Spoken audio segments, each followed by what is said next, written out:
your hands up, hands up, hands up, hands up, hands up, hands up, hands up, hands up, hands up. Oh, yeah. Next stop was Gosford on our little poet tour, and we stopped at this little highway stop kind of place. It was nice, it was intriguing to the eye. It was a big fake, Uluru kind of thing. They called it Ayers Rock. We're in between Kempsey and Gosford, and we stopped at this, what we thought was just a quaint little, very Australian roadhouse. A bit culturally insensitive to call it Ayers Rock and a whole host of other things, but that's nothing compared to going inside. In the corner, they have a full-on gollywog shop, which is rather confronting as a black woman walking in. It's interesting that some people in Australia still say that the gollywog is just an innocent doll representing black people instead of white people. It's got some sort of nostalgic value.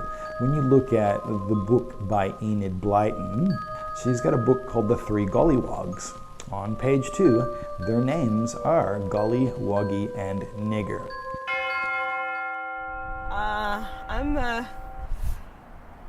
I'm a little shocked. Don't know why, but I am. I just wanted to get out as quickly as possible. I hadn't seen anything like that before.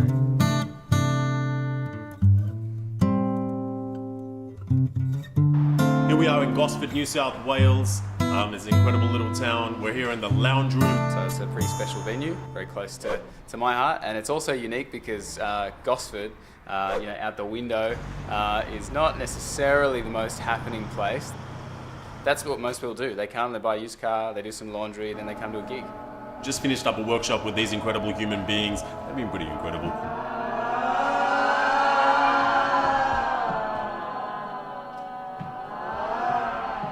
We see a lot of people walk past who all have a unique story, but you can tell that there's a lot of people that are disenfranchised or beaten down or haven't had the best road, and so that's part of the reason we called this place the lounge room.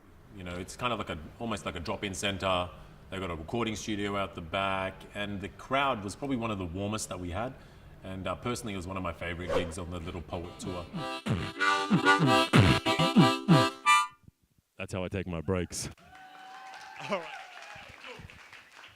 right, let's do this. Ode to the street rat writing mantras in thick black markers with the rebel of a writer lad that's peeking out his parka. He didn't back away or judge.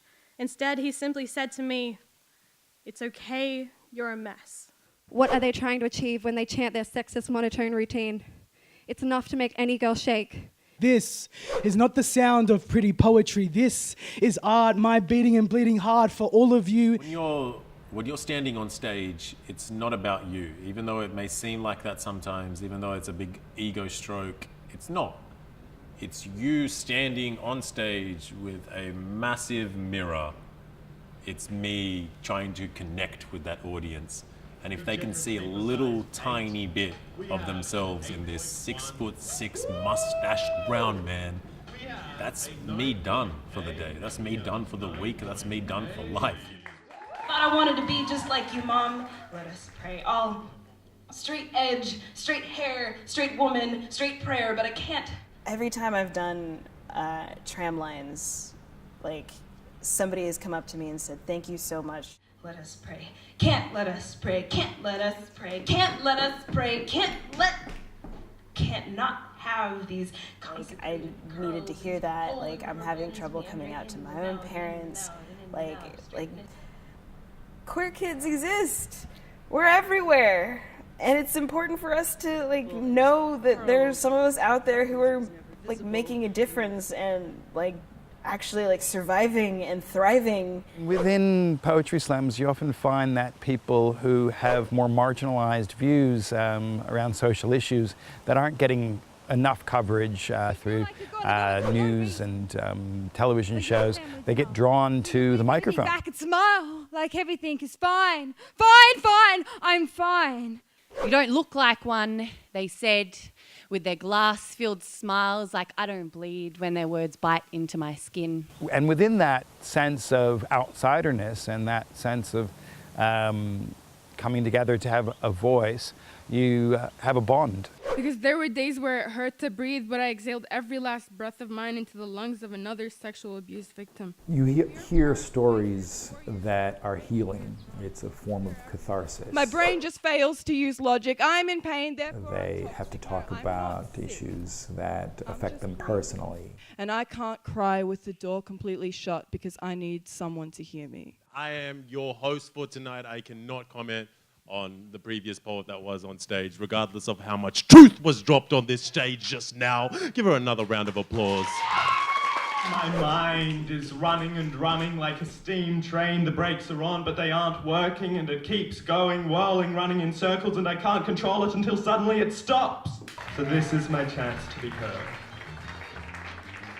I have mild social anxiety, so I kind of wrote a poem about that and tried to, I don't know, explain what it felt like, because I couldn't put it into words any other way.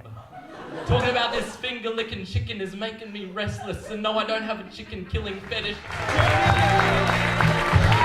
Yeah, so my poem was something really close to my heart, KFC. You know, there was poems about KFC, there was poems about, you know, personal issues.